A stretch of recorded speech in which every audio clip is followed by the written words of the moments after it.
घर का माहौल उस समय पूरी तरह तनाव से भरा हुआ था। हर तरफ सन्नाटा था, लेकिन उस सन्नाटे के बीच गूंज रही थी सिर्फ एक माँ की टूटी हुई उम्मीदें।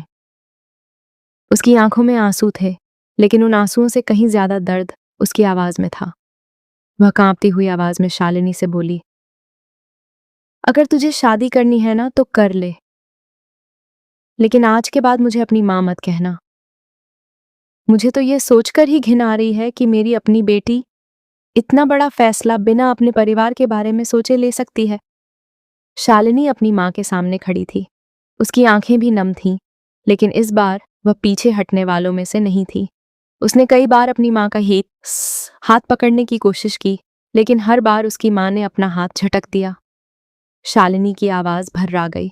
वह बार बार सिर्फ एक ही बात कह रही थी, छोड़ो ना माँ, प्लीज छोड़ो ना, मेरी बात तो सुन लो, मैं आपकी दुश्मन नहीं हूं।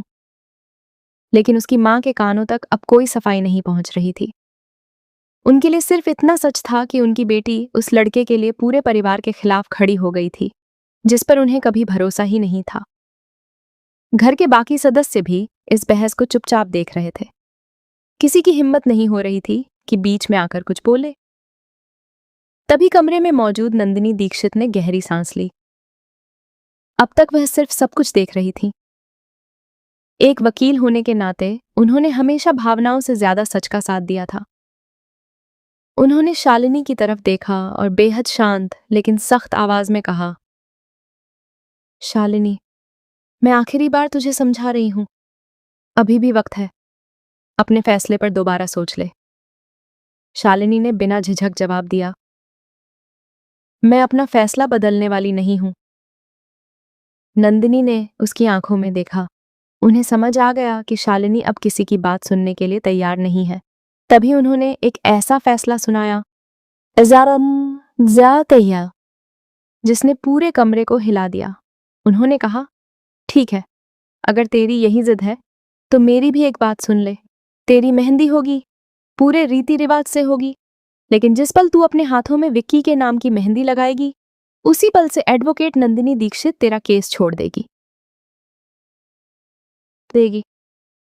पूरा कमरा स्तब्ध रह गया। किसी ने कल्पना भी नहीं की थी कि नंदिनी ऐसा फैसला लेंगी। शालिनी ने हैरानी से उनकी तरफ देखा। उसकी आंखों में अविश्वास साफ दिखाई दे रहा था। क्या आप सच कह रही हैं? शालिनी ने कांपती आवाज में पूछा। नंदिनी ने बिना एक पल गनवाए जवाब दिया, हाँ, बिल्कुल सच। मैं अब तेरा केस नहीं लड़ूंगी। यह सुनते ही घर में मौजूद हर व्यक्ति एक दूसरे का चेहरा देखने लगा। सभी जानते थे कि यह केस शालिनी की जिंदगी का सबसे अहम मामला था। अगर नंदिनी पीछे हट गई तो सिर्फ एक मुकदमा नहीं, बल्कि शालिनी का पूरा भविष्य खतरे में पड़ सकता था। लेकिन सबसे हैरान करने वाली बात यह थी कि शालिनी के चेहरे पर डर कम और एक अजीब सा आत्मविश्वास ज्यादा दिखाई दे रहा था। उसने धीरे से कहा, अब मुझे उस केस की जरूरत ही नहीं है। यह सुनकर नंदिनी भी कुछ पल के लिए चुप रह गई। उन्होंने सोचा था कि यह बात सुनकर शालिनी टूट जाएगी, लेकिन यहां तो हालात बिल्कुल उल्टे थे। आखिर ऐसा क्या बदल गया था कि जिस केस के लिए शालिनी दिन रात लड़ रही थी, आज वही केस उसके लिए मायने ही नहीं रखता। नंदिनी के मन में एक के बाद एक सवाल उठने लगे। क्या विक्की ने शालिनी से कोई ऐसा वादा किया है जिसके भरोसे उसने सब कुछ दांव पर लगा दिया? या फिर इस शादी के पीछे कोई ऐसा राज छिपा है जिसके बारे में अभी तक किसी को कुछ पता नहीं? उधर शालिनी की मां का गुस्सा अब दर्द में बदल चुका था। उन्हें लग रहा था कि उनकी बेटी किसी ऐसे रास्ते पर निकल चुकी है जहां से वापस लौटना शायद अब संभव नहीं होगा। उन्होंने आखिरी बार शालिनी की तरफ देखा। उनकी आंखों में उम्मीद की आखिरी किरण अभी भी बाकी थी, लेकिन शालिनी ने अपनी नजरें झुका ली।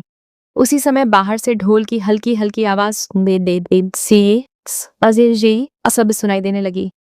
ऐसा लग रहा था जैसे मेहंदी की तैयारियां शुरू हो चुकी हों। लेकिन घर के अंदर किसी के चेहरे पर खुशी नहीं थी। हर किसी के मन में सिर्फ एक सवाल था, क्या यह शादी सच में खुशियों की शुरुआत बनेगी या फिर एक ऐसे तूफान का दरवाजा खोल देगी जो पूरे परिवार को बिखेर कर रख देगा? दूसरी तरफ विक्की अपने कमरे में बैठा किसी से फोन पर धीमी आवाज में बात कर रहा था। उसके चेहरे पर एक रहस्यमयी मुस्कान थी। उसने सिर्फ इतना कहा, बस कुछ ही देर की बात है, मेहंदी लगते ही सब कुछ अपने आप बदल जाएगा, फिर कोई हमारा कुछ नहीं बिगाड़ पाएगा। उसकी यह बात सुनकर साफ लग रहा था कि वह सिर्फ शादी का इंतजार नहीं कर रहा था, उसके मन में कोई बहुत बड़ी योजना चल रही थी। लेकिन वह योजना क्या थी? क्या शालिनी भी उससे अनजान थी, या फिर वह खुद इस खेल का हिस्सा बन चुकी थी? यही सवाल अब इस कहानी को पहले से भी ज्यादा रहस्यमयी बना चुके थे, क्योंकि किसी को अंदाजा नहीं था कि मेहंदी की वह एक रस्म आने वाले कुछ घंटों में कितनी जिंदगियों की दिशा बदलने वाली है। अगले ही पल ऐसा सच सामने आने वाला था जिसकी किसी ने कल्पना भी नहीं की थी।